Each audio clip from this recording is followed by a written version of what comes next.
21 মেতে কুকুর বার্থডে ছিল, তো আজকে অনেকদিন বাদে আমি ভিডিওটা পোস্ট করছি। তো যেহেতু দেখতে পাচ্ছ আমার মামস হয়েছিল, তো ভিডিও ভালো করে আমি শ্যুট করে উঠতে পারিনি, অনেকটাই মন খারাপ ছিল। তো যাই হোক, যতখানি ছিল তখনই তোমাদের সাথে শেয়ার করছি।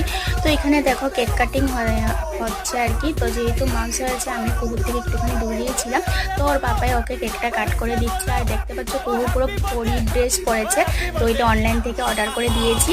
আর এখানে দেখো সবাই মিলে এবার কেক খাওয়া হচ্ছে, আর ছোট ছোট বাচ্চা আর কয়েকজন বড় মানুষ ইনভাইট করা হচ্ছিল। আর এই ডেকোরেশনটা করেছে আমার বোনরা মিলে। তো যাই হোক, সবাই এবার কুকুরকে ধান দুব্য দিচ্ছে। আর মেনুতে ছিল হলো পোলাও, মিক্সড ডাল, মিষ্টি কুমড় ভাজা, মাংস, আর যারা মাংস খাবে না তাদের জন্য ফিশ ছিল, আর পায়েস তো অবশ্যই ছিল। তো এই ছিল আজকের বার্থডের মেনু। আর এখানে দেখো কুকুর সবাইকে চকলেট দিয়ে দিচ্ছে, আর মাংসটা একটু করে ব্লগে উঠানো হয়েছিল, তো এটাই তোমাদের সাথে শেয়ার করলাম। তো সবাই মিলে খেতে বসে গেছে, আর সব বাচ্চাগুলো মিলে নাচানাচি করছে।